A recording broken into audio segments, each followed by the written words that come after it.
अब राहुल जी को क्या मालूम गलवन कहाँ है, पेंगोंग कहाँ है, फिंगर 4 क्या है, फिंगर 8 क्या है, तो कोई भी नोट पकड़ते उसी को पढ़े जाते हैं।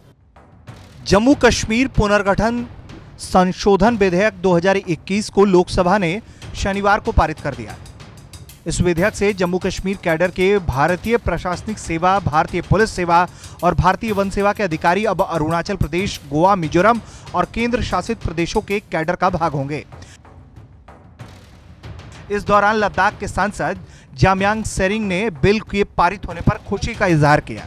उन्होंने कहा कि लोकसभा में जम्मू कश्मीर पुनर्गठन बिल पास हुआ, इससे राज्य के अफसरों को दूसरे जगह सेवा का मौका मिलेगा। वहीं दूसरे जगह से अफसरों को आकर राज्य में सेवा का मौका मिल सकेगा।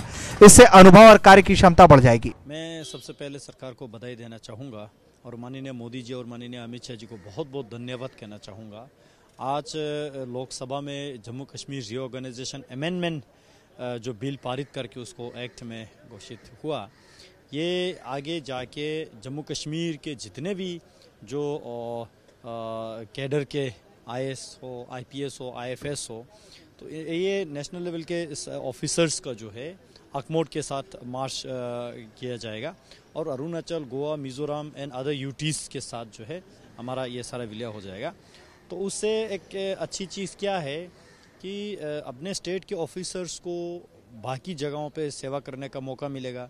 बाकी जगहों से भी ऑफिसर्स अपने स्टेट में जाके आके काम करेंगे, तो उससे एक तो एक्सपोजर बढ़ेगा, एक्सपीरियंस बढ़ेगा, एफिशिएंसी बढ़ेगा और साथ ही साथ जो है एडमिनिस्ट्रेशन में एक इफेक्टिवनेस आएगा।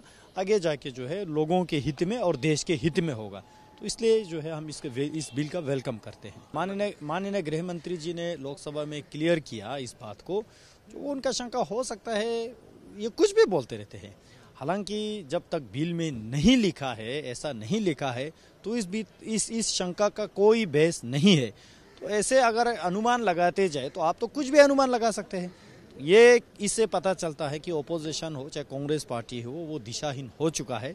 बिल तो पढ़ के आते नहीं है, कुछ भी बोल देते हैं सदन में, तो ऐसे तो देश के सदन नहीं चलेगा।